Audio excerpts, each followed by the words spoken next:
Hey guys, this is a review of the laptop that I bought from Shopee. Ito siya. Yung nakalagay dun sa website nila main gear pero hindi siya talaga main gear. Akala ko parang second hand na main gear pero hindi pala.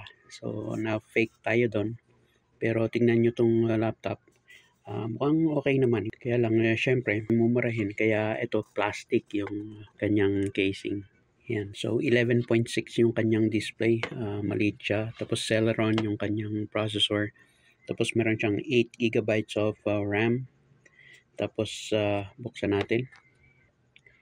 Ayan. So kung makikita nyo, medyo makapal yung kanyang bezels. Keyboard, okay naman. So pwede siyang pangharabas na laptop. Bale, kinuha ko to para lang madali kong dalhin sa labas kung gusto kong mag-computer sa labas.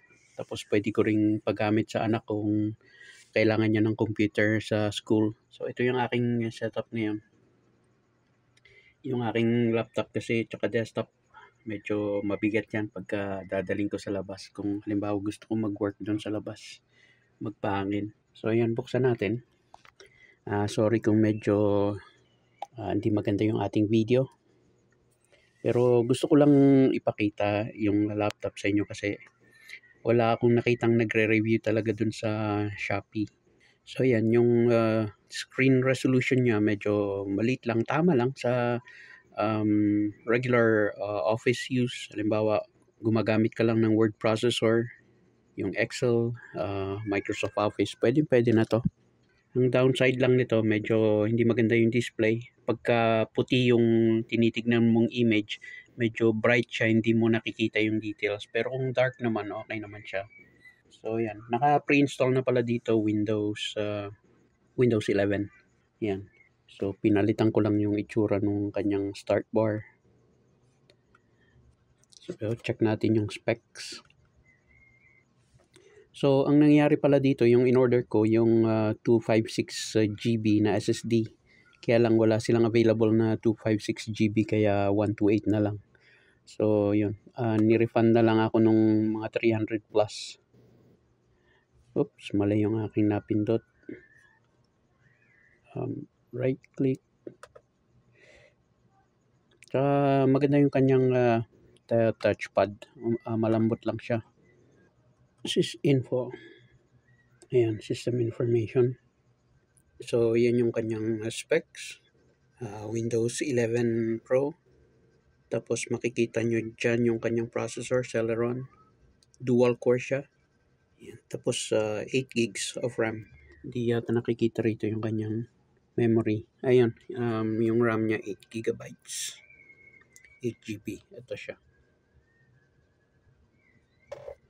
So far okay naman to. Pero siguro i-review ko siya sa Shopee na mga 4 siguro, hindi 5 kasi nga yung nilagay nilang brand doon, main gear. So parang pang clickbait. Pero yung totoo, hindi siya unbranded siya na laptop, generic, walang brand kahit saan dito. Pero okay naman. Ang hindi lang maganda rito yung kanyang display, LCD lang siya. Hindi siya LED, LCD panel lang siya. Wash out yung kanyang graphics kung nanonood kayo ng YouTube videos. Pero okay na siya for regular use. Kung mag Microsoft Office lang kayo, Excel, okay na to. Tsaka magaan siya. Pwede nyong dalhin kahit saan. Maliit siya. Tsaka yung tinatagal ng battery nito 3 to 4 hours. Ginamit ko kanina, diretso nanood ako ng YouTube. Okay naman siya. So ito yung mga nagustuhan kong features ng laptop na to. Medyo sa Celeron na processor niya na dual core, okay na siya kasi naka SSD. Tapos very portable. Ang di ko lang nagustuhan dito, medyo plastic yung kanyang cover. Syempre, mumurahin. Kaya expect natin na yung build quality hindi masyadong maganda. Ayun, medyo makapal siya pero okay na rin. Siguro mga 1 kilo yung weight niya. Tapos ang di ko pa nagustuhan dito, yung bezels niya medyo makapal. Ito yung kanyang yung bezels, makapal. Yung built-in camera niya, ito medyo okay naman, 720p. Medyo malinaw lang. So pang tipid use lang talaga to. Pero kung kayo'y naghahanap ng laptop na medyo maganda-ganda, siguro ang recommended na bilhin niyo na lang yung mga second hand na Lenovo kasi yun upgradable. So halimbawa binili niyo ng 4 gig lang, pwede niyong i-update yung RAM tsaka pwede niyong palitan yung mga batteries. Ito kasi fix na siya.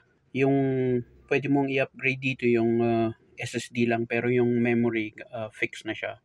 So yun lang. Pwede ko na 'tong ilabas-labas kaysa dalhin ko yung laptop kong malaki dun sa labas. Ito kasi ang bigat niya, yung gaming laptop na Lenovo. Tapos ito yung aking second monitor. Ito kinuha ko lang talaga na pang gamit sa labas kasi minsan gusto kong mag-computer dun sa harap namin. At least ito pagka nawala o tinangay nila, medyo hindi ako mag-aalangan. Pero ito, pag itong tinangay, kakamot ako ng ulo diyan. So, yun lang yung aking review sa laptop na 'to. So, kung balak niyong bumili, siyempre pag-isipan niyo muna kasi medyo nabudol tayo dun sa brand. Wala siyang brand, hindi siya main gear. Akala ko yung second hand na main gear 'to, yung pala hindi. Ang ganda-ganda ng mga picture dun sa Shopee pero pang clickbait lang siya. Pero so far okay naman. Okay naman 'to, pang harabas.